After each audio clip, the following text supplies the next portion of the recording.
இந்த ரொம்பவே easy and டேஸ்டியான இட்லி குருமா பண்ணுறதுக்கு நான் ஒரு கடாயில் 1 டீஸ்பூன் அளவுக்கு எண்ணெய் சேர்த்துக்கிறேன். அதில் 1 டீஸ்பூன் அளவுக்கு சோம்பு சேர்த்துக்கிறேன். அது பொரிஞ்சதுக்கப்புறமா ஒரு சின்ன பட்டை, ஒரு கிராம்பு, ஒரு ஏலக்காய் சேர்த்துக்கிறேன். சேர்த்து ஒரு வாட்டி லைட்டாக கலந்து விட்டுடலாம். அது கூடவே 1 டீஸ்பூன் அளவுக்கு கசகசா சேர்த்துக்கிறேன். 6 காஞ்ச மிளகா சேர்த்துக்கிறேன். உங்கள் காரத்துக்கு தக்கன்னு நீங்கள் சேர்த்துக்கலாம். இதை ஒரு வாட்டி வறுத்துட்டு நான் 1 டீஸ்பூன் அளவுக்கு மல்லி விதை சேர்த்துக்கிறேன். சேர்த்து ஒரு வாட்டி நல்லா கலந்துடலாம். இப்போது 1 டேபிள் ஸ்பூன் அளவுக்கு இஞ்சியை பொடியாக கட் பண்ணி சேர்த்துக்கிறேன். அது கூடவே ஒரு 7-8 பல் பூண்டு, இது கூடவே ஒரு 10 சின்ன வெங்காயம் தோல் உரித்து வச்சுருக்கேன். அதையும் சேர்த்து நல்லா கலந்துக்கலாம். இது கூடவே 1/2 கப் அளவுக்கு தேங்காயை பொடியாக துண்டு துண்டாக வெட்டி வச்சுருக்கேன். அதையும் சேர்த்துக்கிறேன். நீங்கள் துருவன தேங்காய் கூட சேர்த்துக்கலாம். துருவன தேங்காய் சேர்க்கறதா இருந்தால் கடைசியாக சேர்க்கணும். இப்போ இது எல்லாத்தையும் நல்லா ஆற வச்சுட்டு மிக்ஸி ஜாரில் நல்லா ஃபைன் பேஸ்ட்டாக அரைச்சிக்கலாம். இது எல்லாத்தையும் ஒரு 3 நிமிஷம் நல்லா கண்டினியூஸாக வதக்கிட்டு அதுக்கப்புறமா ஆற வச்சு அரைச்சிக்கோங்க. இப்போது திருப்பியும் கடாயில் 2 டீஸ்பூன் அளவுக்கு எண்ணெய் சேர்த்து அதில் 1 டீஸ்பூன் அளவுக்கு கடுகு சேர்த்துக்கிறேன். கடுகு உடஞ்சதுக்கப்புறமா ஒரு மீடியம் சைஸ் பட்டை, 1 கிராம்பு, 1 ஏலக்காய் சேர்த்துக்கிறேன். அது கூடவே 1 கொத்தளவுக்கு கருவேப்பிலை சேர்த்து இதெல்லாம் நல்லா பொரிகிற வரைக்கும் கலந்து விட்டுக்கலாம். இதெல்லாம் நல்லா பொரிஞ்சதுக்கப்புறமா நான் ஒரு பெரிய வெங்காயத்தை நல்லா மெலிசாக ஸ்லைஸ் பண்ணி வச்சுருக்கேன். அதை சேர்த்துக்கிறேன்.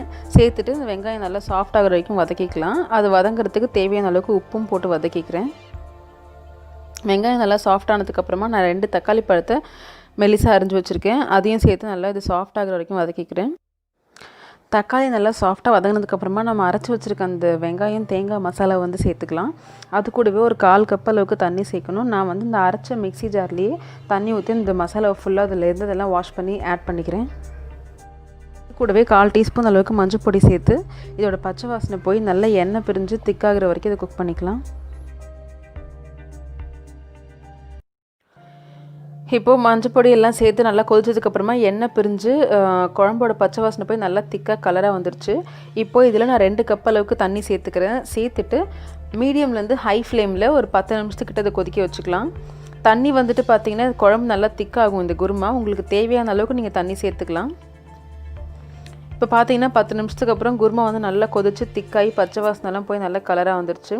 இப்போ இதில் கொஞ்சமாக கருவேப்பிலை, கொத்தமல்லி, புதினா இலை சேர்த்துக்கிறேன். சேர்த்து ஒரு வாட்டி நல்லா கலந்து விட்டுடலாம்.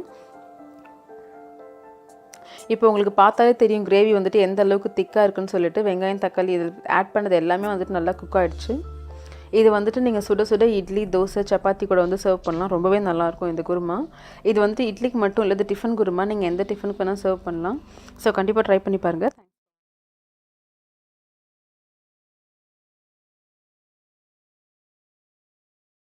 இந்த ஈஸியான தோசை குருமா பண்ணுறதுக்கு ஒரு மசாலா அரைக்கணும். அதுக்கு நான் 1 டீஸ்பூன் அளவுக்கு கசகசாவை ஒரு பவுலில் சேர்த்துக்கிறேன்.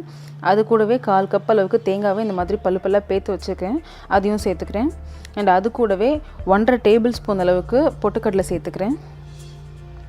2 டீஸ்பூன் அளவுக்கு மல்லிப்பொடி, 1 டீஸ்பூன் அளவுக்கு காரப்பொடி, ஒரு 1/2 டீஸ்பூன் அளவுக்கு சோம்பு, ஒரு 5 கருவேப்பிலை இலை. இப்போ இது எல்லாத்தையும் தண்ணி விட்டு நல்லா நைஸ் பேஸ்ட்டாக அரைச்சி எடுத்து வச்சுக்கலாம். ஸோ அரைச்சதுக்கப்புறம் பார்த்திங்கன்னா இப்படி தான் இருக்கும். இப்போ இதை தனியாக எடுத்து வச்சுக்கலாம். இப்போ ஒரு கடாயில் 3 டீஸ்பூன் எண்ணெய் சூடு பண்ணிவிட்டு அதில் 1/2 டீஸ்பூன் அளவுக்கு சோம்பு சேர்த்துக்கிறேன். சோம்பு பொரிஞ்சதும் ஒரு பட்டை, ஒரு கிராம்பு, ஒரு ஏலக்காய் போட்டு அதெல்லாம் வெடித்து வாசம் வர வரைக்கும் வதக்கிக்கலாம்.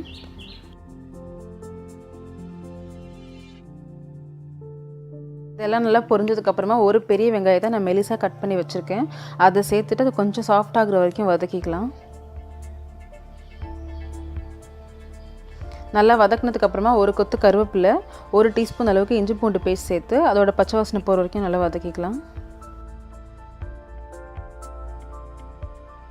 இப்போ நான் ஒரு மீடியம் சைஸ் தக்காளியை மெலிசாக நறுக்கி வச்சுருக்கேன். அதையும் சேர்த்து தக்காளி கொஞ்சம் சாஃப்ட் ஆகிற வரைக்கும் நல்லா கலந்து விட்டுக்கலாம். தக்காளி சேர்த்துட்டு அது கொஞ்சம் சீக்கிரமாக வேகிறதுக்கு தேவையான அளவுக்கு உப்பு போட்டு கலந்துக்கிறேன். இப்போ ஒரு 1/4 டீஸ்பூன் அளவுக்கு மஞ்சள் பொடி சேர்த்து இந்த தக்காளி கூடயே நல்லா வதக்கிக்கலாம். இப்போ இதோட பச்சை வாசனை எல்லாம் போனதுக்கப்புறமா நம்ம அரைச்சி வச்சுருக்க தேங்காய் பேஸ்ட் கூட ஒரு 2 டேபிள் ஸ்பூன் அளவுக்கு தண்ணி சேர்த்து கலந்து இது கூட சேர்த்துக்கிறேன். சேர்த்து நல்லா இதோட பச்சை வாசனை போய் எண்ணெய் பிரிஞ்சு வர வரைக்கும் இதை வதக்கிக்கலாம்.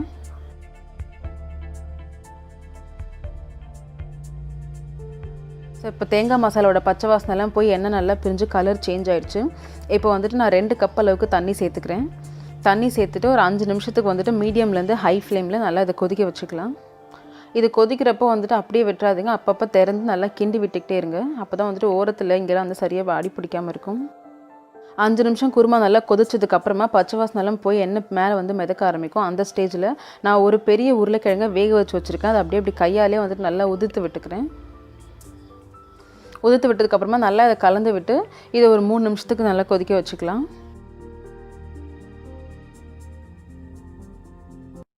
இது கூடவே 1/2 டீஸ்பூன் அளவுக்கு கரம் மசாலாவும் சேர்த்து கொதிக்க வச்சுக்கலாம்.